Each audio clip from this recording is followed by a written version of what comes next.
Andhra Samachar TV news కి స్వాగతం. రంపచోడవరం పరిసర అడవి ప్రాంతాలలోని పెద్ద పులి సంచారంపై ఎక్కడికి అక్కడ ప్రజలకు అవగాహన కల్పించడం జరుగుతుందని రంపచోడవరం డివిజనల్ ఫారెస్ట్ అధికారి శివకుమార్ గంగల్ పేర్కొన్నారు.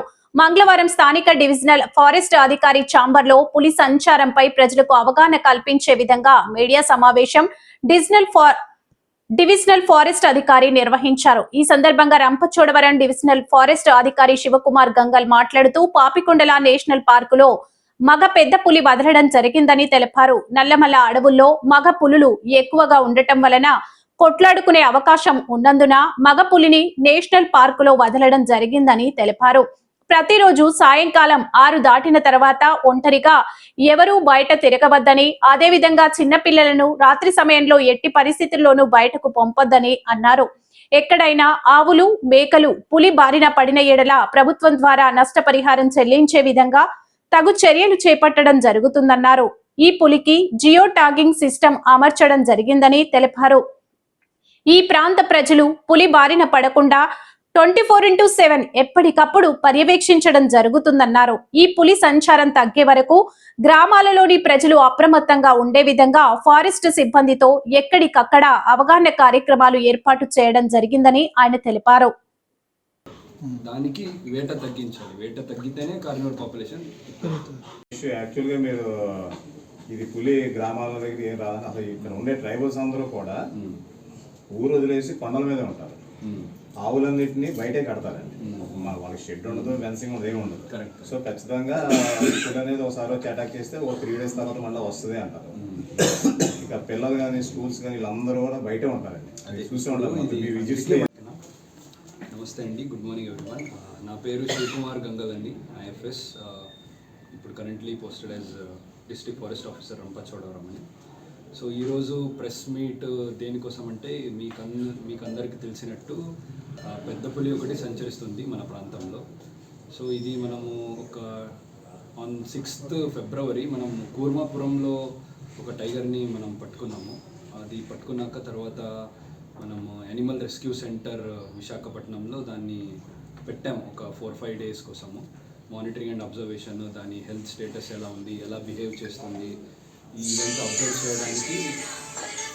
ఇదంతా అబ్జర్వ్ చేయడానికి మనం యానిమల్ రెస్క్యూ సెంటర్లో పెట్టాము. అది జూ అయితే కాదు.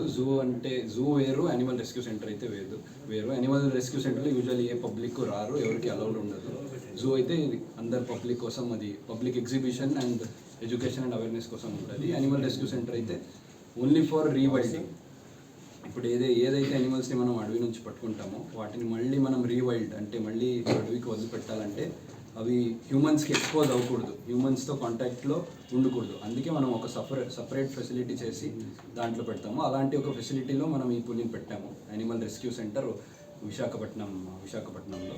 తర్వాత ఒక 2-3 ఎక్స్పర్ట్ కమిటీ మీటింగ్స్ జరిగినాయి.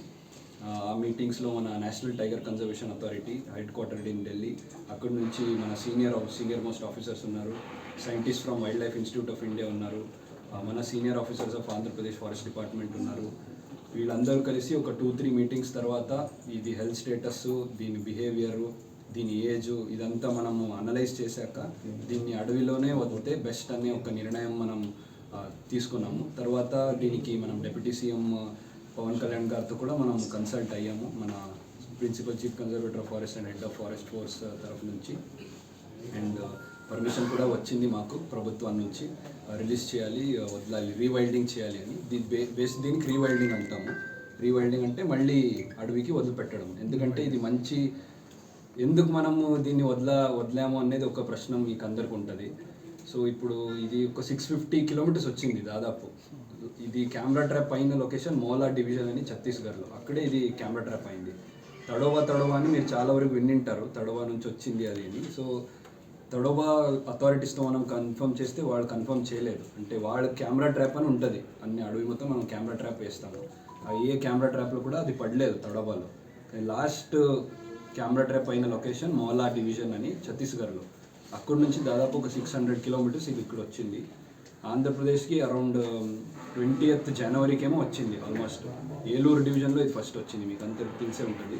తర్వాత జంగారెడ్డిగూడెము, తర్వాత గోదావరి క్రాస్ చేసింది, మళ్ళీ రాజమండ్రి దగ్గర వచ్చింది, నెక్స్ట్ దివాన్ చెరువు, తర్వాత ఇది అకూర్మాపురం కోనసీమ డిస్టిక్ బార్డర్ దగ్గర కూడా వెళ్ళింది. సో ఈ ఎంటైర్ జర్నీలో ఎక్కడికి ఎటువంటి ఎవరికి కూడా ఒక్క చిన్న హాని కూడా చేయలేదు ఈ పులి. సో ఎవరి మీద ఒక చిన్న దెబ్బ కూడా స్క్రాచ్ కూడా లేదు. చాలా మంచిగా బిహేవ్ చేసింది. హ్యూమన్స్తో యాక్టివ్లీ అవాయిడ్ చేస్తుంది. ఎక్కడైతే హ్యూమన్స్ ఉంటారో యాక్టివ్లీ అవాయిడ్ చేసింది. ఎక్కడైతే హ్యూమన్ హ్యాబిటేషన్స్ ఉంటాయి, గ్రామాలు ఉంటాయి, దాని నుంచి సేఫ్ డిస్టెన్స్ మెయింటైన్ చేసింది. మధ్యలో ఎక్కడైనా క్యాటల్ హాని అయింది కొంత ప్లేసెస్లో. సో అది తప్ప వేరే హ్యూమన్స్ అటాక్ అయితే ఇంతవరకు కూడా ఒక్క సింగిల్ రికార్డెడ్ ఇన్సిడెంట్స్ కూడా లేదు. అండ్ ఇంకో పారామీటర్ మనం యూజువల్లీ చూస్తాము, అడవికి వదిలిపెట్టే ముందు ఆ హెల్త్ స్టేటస్ ఒకటి చూస్తాము. దానికి ఇది పళ్ళు ఉంటాయి, అవి ప్రాపర్ ఇది ఉందో లేదో, లేకపోతే ఏమైనా పగిలినాయో లేదో ఇదంతా చేస్తాము. గోరలు చెక్ చేస్తాము. ఇదంతా చెక్ చేసి అది ఏజ్ అరౌండ్ 3.5 years ఉండొచ్చు. సో ఇదంతా చూసుకొని ఒక్కసారి కూడా హ్యూమన్స్ అటాక్ జరగలేదు కాబట్టి ఎక్స్పర్ట్స్, గవర్నమెంట్ అందరూ కలిసి డిసిజన్ తీసుకున్నాము దీన్ని వదిలేయాలని. సో దాంట్లో 2 questions వచ్చాయి, ఎక్కడ వదిలేయాలి ఇది అనేది. ఫస్ట్ NSTR అనుకున్నారు. మీకు అందరికి తెలిసినట్టు నల్లమల్ల అడవిలో నాగార్జున సాగర్ శ్రీశైలం టైగర్ రిజర్వ్ అని ఉంది. ఆ టైగర్ రిజర్వ్లో ఇది వదిలేయాలని అనుకున్నారు ఫస్ట్. కానీ అక్కడ దాదాపు మోర్ దెన్ 80-90 పులిలు ఉన్నాయి. ఎగ్జాక్ట్ నెంబర్ చెప్పలేము. అక్కడ మేల్ టైగర్ టెరిటరీస్ చూస్తారు usually. Already existing male tigers ఉంటే అదే ప్రాంతానికి ఇంకో ఇది కూడా మగ టైగర్ కదా, అదే ప్రాంతంలో వదిలిపెట్టారు.